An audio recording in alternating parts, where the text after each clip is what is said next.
சித்தருக்கெல்லாம் சித்தர் சிவனே போற்றி.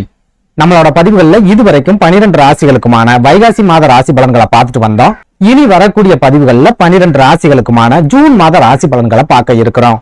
அந்த வகையில நம்மளோட இந்த பதிவுல ராசி கட்டத்துல 12வது ராசியா இருக்கக்கூடிய நீர் ராசியான மீன ராசிக்கு இந்த ஜூன் மாதத்தோட கிரக நிலைகள் என்ன மாதிரியான யோகங்களை கொடுக்கும், என்ன மாதிரியான அதிர்ஷ்டங்களை கொடுக்கும் அப்படிங்கறத பத்தியும், இந்த ஜூன் மாதத்துல எந்தெந்த தேதிகள் மீனராசிக்காரங்களுக்கு சிறப்பான பணவரவை ஏற்படுத்தி கொடுக்கும், எந்தெந்த தேதிகள்ல ரொம்பவே அளவுக்கு அதிகமான விரைய செலவுகள் ஏற்படும் அப்படிங்கறத பத்தியும் கொஞ்சம் சுருக்கமா பார்க்க போறோம். அதனால மீனராசி அன்பர்கள் இந்த வீடியோவை கொஞ்சம் கூட ஸ்கிப் பண்ணாம கடைசி வரைக்கும் முழுமையா பாருங்க. நீங்க ஸ்கிப் பண்ணி வீடியோவை பார்த்துட்டு ஜோசியக்காரன் சொல்றது எதுவுமே நடக்க மாட்டேங்குது, பாதி கூட நடக்க மாட்டேங்குது, நம்ம வாழ்க்கையெல்லாம் ஒரு நாள் விடிவு காலமே வராது அப்படின்னு தனியா உட்காந்து புலம்பிக்கிட்டு இருக்காதீங்க. எதனால இப்படி சொல்றேன் அப்படின்னா, இந்த வீடியோவை நீங்க முழுமையா பார்த்தா மட்டும்தான் இந்த வீடியோல நான் என்ன சொல்லியிருக்கேன் அப்படிங்கிறது உங்களுக்கு புரியும். அப்படி புரிஞ்சுக்கிட்டு அதுக்கு தகுந்த மாதிரி உங்க வாழ்க்கையில ஒரு சில மாற்றங்களை செஞ்சுக்கிட்டீங்க அப்படின்னா உங்களுக்கு வரக்கூடிய பெரிய அளவிலான ஆபத்துக்கள்ல இருந்து உங்களால தப்பிச்சுக்க முடியும். அதனால வீடியோவை ஸ்கிப் பண்ணாம கடைசி வரைக்கும் முழுமையா பாருங்க. அதுக்கு முன்னாடி நம்ம சேனல் நீங்க இப்பதான் முறையா பாக்குறீங்க அப்படின்னா தயவு செஞ்சு சப்ஸ்கிரைப் பண்ணிக்கோங்க. இந்த வீடியோ உங்களுக்கு பிடிச்சிருந்தா மறக்காம அந்த லைக் பட்டனையும் தட்டி விட்டுருங்க.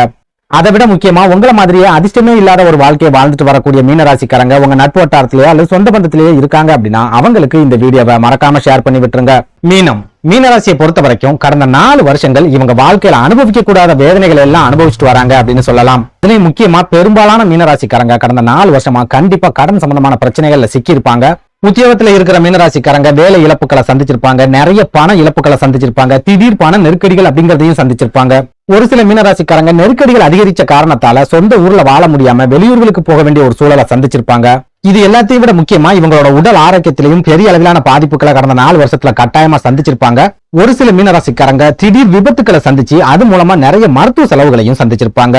சுருக்கமா சொல்லணும் அப்படின்னா கடந்த 4 அல்லது 5 வருஷம் லட்சத்துல ஒரு மீனராசிக்காரங்களுக்கு மட்டும்தான் யோகமான காலமா இருந்திருக்கு. மத்த எல்லாருக்குமே ரொம்ப நெருக்கடியான காலமா இருந்திருக்கு. ரொம்ப சோதனைகளை அனுபவிச்சுட்டு வந்திருக்காங்க அப்படின்னு சொல்லலாம். இதுல நம்ம ரொம்ப முக்கியமா பார்க்க வேண்டியது மீனராசிக்காரங்க தற்சமயம் விரைச்சனியோட ஆதிக்கத்துல இருக்கிறதால கண்டிப்பா இவங்களுக்கு பண நெருக்கடி அப்படிங்கிறது இன்னைய தேதி வரைக்கும் இருந்துகிட்டே தான் இருக்கும். இவங்க கைகள்ல பணம் தங்கவே தங்காது. உத்தியோகத்துல இருக்கிற மீனராசிக்காரங்களை பொறுத்த வரைக்கும் சம்பள பணம் கைகளுக்கு வர்றதுக்கு முன்னாடியே செலவுகள் அப்படிங்கிறது வருஷ கட்டி வந்து நிற்கும். கடன் வாங்கி செலவுகள் செய்ய வேண்டிய ஒரு சூழல் அப்படிங்கிறது கண்டிப்பா ஏற்படும். அதுவே சொந்த தொழில் செய்யறவங்களை எடுத்துக்கிட்டோம் அப்படின்னா வரவை விட செலவுகள் அப்படிங்கிறது அதிகமா இருக்கும். தொழிலை தொடர்ந்து நடத்துறதுக்காக கடன் வாங்க வேண்டிய ஒரு சூழல் அப்படிங்கிறது கண்டிப்பா ஏற்படும். ஒரு சில மீனராசிக்காரங்க ஒரு கடனை அடைக்கிறதுக்காக இன்னொரு பக்கம் கடன் வாங்க வேண்டிய ஒரு சூழலையும் இந்த 4 வருஷத்துல கண்டிப்பா சந்திச்சிருப்பாங்க. அதே போல தற்சமயம் மீன ராசியில ராகு பகவான் அமர்ந்திருக்கிற காரணத்தால இவங்களுக்கு உடல் ஆரோக்கியத்திலையும் தொடர்ச்சியான பாதிப்புகள் அப்படிங்கிறது இருந்துகிட்டே தான் இருக்கும். ஒரு சிலருக்கு சின்ன பாதிப்புகள் அப்படிங்கிறது ஏற்படும். இன்னும் ஒரு சிலருக்கு மருத்துவமனையிலேயே தங்கியிருந்து சிகிச்சை எடுக்கக்கூடிய அளவுக்கு பெரிய அளவிலான பாதிப்புகளையும் இந்த ராகு கண்டிப்பா ஏற்படுத்தும். குறிப்பிட்டு சொல்லணும் அப்படின்னா ஜென்ம ராசியில ராகு பகவான் இருக்காரு அப்படின்னாலே ஜாதகருக்கு நிறைய எதிர்பார்ப்புகளை ஏற்படுத்தி கடைசி நேரத்துல நிறைய ஏமாற்றங்களையும் கொடுத்துக்கிட்டே இருப்பார். அதாவது சொந்தமா தொழில் செஞ்சா நிறைய லாபம் கிடைக்கும், சீக்கிரமா முன்னேறிடலாம் அப்படிங்கிற ஆசையோட இவங்க தொழில ஆரம்பிப்பாங்க. ஆனா பின்னாடி தொழில பெரிய அளவுக்கு இவங்களுக்கு லாபம் அப்படிங்கிறது கிடைச்சிருக்காது.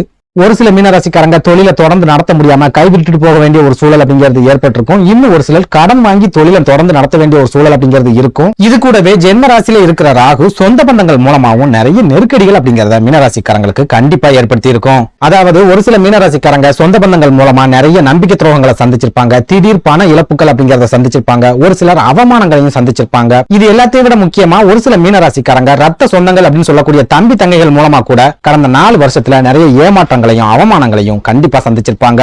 சுருக்கமா சொல்லணும் அப்படின்னா விரயஸ்தானத்துல இருக்கிற சனி பகவானும் ஜென்ம ராசியில இருக்கிற ராகு பகவானும் மீனராசிக்காரங்களோட வாழ்க்கையில ஒரு கதகளி ஆட்டமே ஆடிக்கிட்டு இருக்காங்க அப்படின்னு சொல்லலாம். இப்படி ஒரு நெருக்கடியான சூழல்ல இந்த ஜூன் மாதத்தோட கிரக நிலைகளாவது மீனராசிக்காரங்களோட வாழ்க்கையில ஏதாவது மாற்றங்களை கொண்டு வருமா, முன்னேற்றங்களை ஏற்படுத்துமா அப்படிங்கறத பத்தி பார்க்கலாம். அந்த வகையில இந்த ஜூன் மாதத்தோட கிரக நிலைகளை ஆராய்ச்சி பார்க்கும்போது மீனராசிக்காரங்க தவறான முடிவுகள் எதையுமே எடுக்காம இருக்கீங்க அப்படின்னா கண்டிப்பா இந்த ஜூன் மாதம் உங்களுக்கு அதிர்ஷ்டகரமான ஒரு மாதமாவே இருக்கும்.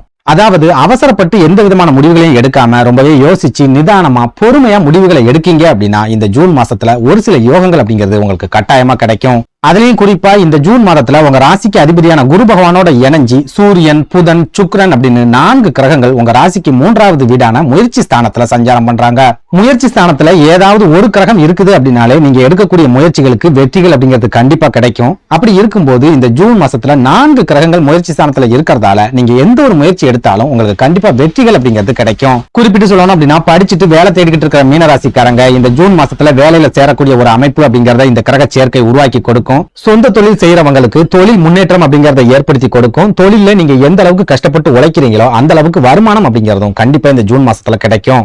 அதே நேரம் ஜென்ம ராசியில ராகுவும் விரயஸ்தானத்துல சனியும் இருக்கிறதால நீங்க ஒரு சில தவறான முடிவுகளை எடுக்கிறதுக்கு சனியும் ராகுவும் உங்களை தூண்டி விட்டுக்கிட்டே இருப்பாங்க. இதனால என்ன ஆகும் அப்படின்னா, யார் பேச்சையும் கேட்காம நம்மளோட வாழ்க்கையில நம்ம தான் முடிவுகளை எடுக்கணும் அப்படிங்கிற ஒரு குருட்டு தைரியம் உங்களுக்கு கிடைக்கும். இந்த குருட்டு தைரியத்தால நீங்க ஒரு சில தவறான முடிவுகளை எடுக்கிறதுக்கும் அந்த முடிவுகள் மூலமா நிறைய பண இழப்புகளையும் பண விரயங்களையும் சந்திக்கிறதுக்கும் அதிகமான வாய்ப்புகள் அப்படிங்கிறது இருக்குது. அதாவது புரியுற மாதிரி சொல்லணும் அப்படின்னா, முயற்சி ஸ்தானத்துல 4 கிரகங்கள் இருக்கிறதால வாழ்க்கையில ஏதாவது புதுசா முயற்சிகளை செய்யணும், எப்படியாவது அடுத்த கட்டத்தை நோக்கி நகரணும் அப்படிங்கிற ஒரு வேட்கை உங்களுக்கு கண்டிப்பா உண்டாகும். அதே நேரம் ஜென்ம ராசியில ராகுவும் விரயஸ்தானத்துல சனியும் இருக்கிறதால அந்த 2 கிரகங்களும் சேர்ந்து நீங்க ஒரு சில தவறான முடிவுகளை எடுக்கக்கூடிய சூழலை ஏற்படுத்தி விட்டுரும். இதனால இந்த ஜூன் மாசத்துல மீனராசிக்காரங்க ஏதாவது புதிய முயற்சிகள்ல இறங்குறீங்க அப்படின்னா, உங்க குடும்பத்துல இருக்கிற பெரியவங்க கிட்ட ஒரு தடவைக்கு 2 தடவை ஆலோசனை பண்ணிட்டு அதுக்கப்புறமா முடிவுகளை எடுங்க. இது என்னோட வாழ்க்கை, நான் தான் முடிவுகளை எடுப்பேன் அப்படின்னு குருட்டுத்தனமான தைரியத்தோட முடிவுகளை எடுக்கிறீங்க அப்படின்னா சனியும் ராகுவும் சேர்ந்து உங்களுக்கு மிகப்பெரிய வீழ்ச்சியை ஏற்படுத்தி விட்டுருவாங்க. அதனால முயற்சி எடுக்கிறது தப்பே கிடையாது. அதே சமயம் அந்த முயற்சியை பெரியவங்க கிட்ட கலந்து ஆலோசிச்சு அதுக்கப்புறமா எடுங்க. அடுத்ததா உத்தியோகத்துல இருக்கிற மீனராசிக்காரங்களை எடுத்துக்கிட்டோம் அப்படின்னா, உங்களுக்கு வேலை பார்க்குற இடத்துல என்ன வேலை கொடுத்திருக்காங்களோ அதை மட்டும் செய்யுங்க. அடுத்தவங்களோட வேலைகள்ல தேவையில்லாம தலையிடாதீங்க. புதுசா ஏதாவது முயற்சிகளை எடுக்க போறேன், புதுசா ஏதாவது ட்ரை பண்ண போறேன் அப்படின்னு வேலை பார்க்குற இடத்துல எந்த ஒரு விபரீதமான முயற்சிகள்லையும் இறங்காதீங்க. அதுலயும் முக்கியமா வேலை செய்யற இடத்துல மின் சாதனங்களை கையாளும் போது ரொம்பவே எச்சரிக்கையாவும் கவனமாவும் இருங்க. எனக்கு எல்லாம் தெரியும், நான் எல்லா விஷயங்களையும் பண்ணுவேன் அப்படின்னு எந்த ஒரு விஷயத்துக்குமே முந்திரி கொட்ட மாதிரி முன்னாடி போய் முந்திக்கிட்டு நிக்காதீங்க. அடுத்ததா உங்களோட குடும்ப வாழ்க்கையை எடுத்துக்கிட்டோம் அப்படின்னா, இந்த ஜூன் மாசத்துல உங்களோட குடும்ப வாழ்க்கை சிறப்பா இருக்கிறதும் சீரழிஞ்சு போறதும் உங்களோட வாயில தான் இருக்குது. அதாவது இந்த ஜூன் மாசத்துல செவ்வாய் பகவான் உங்க ராசிக்கு 2வது வீடான குடும்ப ஸ்தானத்துல இருக்கிறதால நீங்க பேசுற வார்த்தைகள் மூலமா தான் உங்க குடும்பத்துல பிரச்சனைகள் போராட்டங்கள் அப்படிங்கிறது ஏற்படும். அவசரப்பட்டு ஒரு சில வார்த்தைகளை நீங்க பேசிடுவீங்க, தேவையில்லாத இடங்கள்ல தேவையில்லாத வார்த்தைகளை உபயோகப்படுத்திடுவீங்க.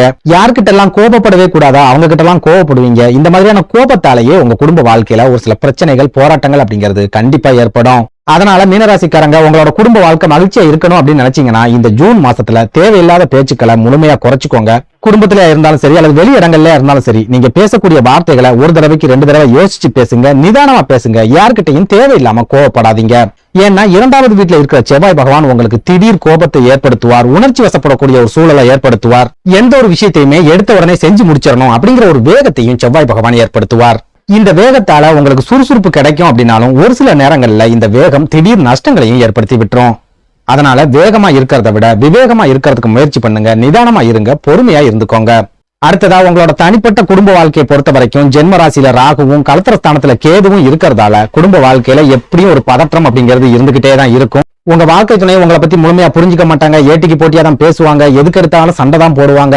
நீங்க பொறுமையா இருக்கணும் அப்படின்னு முயற்சி பண்ணாலும் உங்களை பொறுமையா இருக்கிறதுக்கு அவங்க விடவே மாட்டாங்க. தொடர்ச்சியா உங்களை கோபப்படுத்துற மாதிரியான ஒரு சில காரியங்களை அவங்க செஞ்சுக்கிட்டே தான் இருப்பாங்க. இதெல்லாம் விட முக்கியமா ஒரு சில மீனராசிக்காரங்களுக்கு உங்களோட வாழ்க்கை துணை நிறைய செலவுகளையும் இந்த ஜூன் மாசத்துல ஏற்படுத்திக்கிட்டே இருப்பாங்க. அதனால மீனராசிக்காரங்க இந்த ஜூன் மாசத்திலையும் கிரக அமைப்புகள் நம்மளோட குடும்ப வாழ்க்கைக்கு சாதகமா இல்ல அப்படிங்கறத புரிஞ்சுக்கிட்டு விட்டு கொடுத்து போயிருங்க. முடிஞ்ச வரைக்கும் நிதானமா இருங்க. உங்க வாழ்க்கை துணை உங்களை புரிஞ்சுக்கணும் அப்படின்னு நினைக்கிறத விட நீங்க அவங்களை புரிஞ்சுக்க முயற்சி பண்ணுங்க. அவங்களுக்கு ஏத்த மாதிரி அனுசரிச்சு வாழ பழகிக்கோங்க. சுருக்கமா சொல்லணும் அப்படின்னா, இந்த ஜூன் மாசத்துல நீங்க எந்த ஒரு முடிவையும் அவசரப்படாம நிதானமா யோசிச்சு எடுக்கிறீங்க அப்படின்னா கண்டிப்பா பெரிய அளவிலான லாபங்களும் வெற்றிகளும் உங்களுக்கு கிடைக்கும். அவசரப்பட்டு முடிவுகளை எடுக்கிறீங்க அப்படின்னா கண்டிப்பா பழைய மாதிரியான வீழ்ச்சிகள் அப்படிங்கிறது உங்களுக்கு கிடைக்கும். நன்றி, வணக்கம்.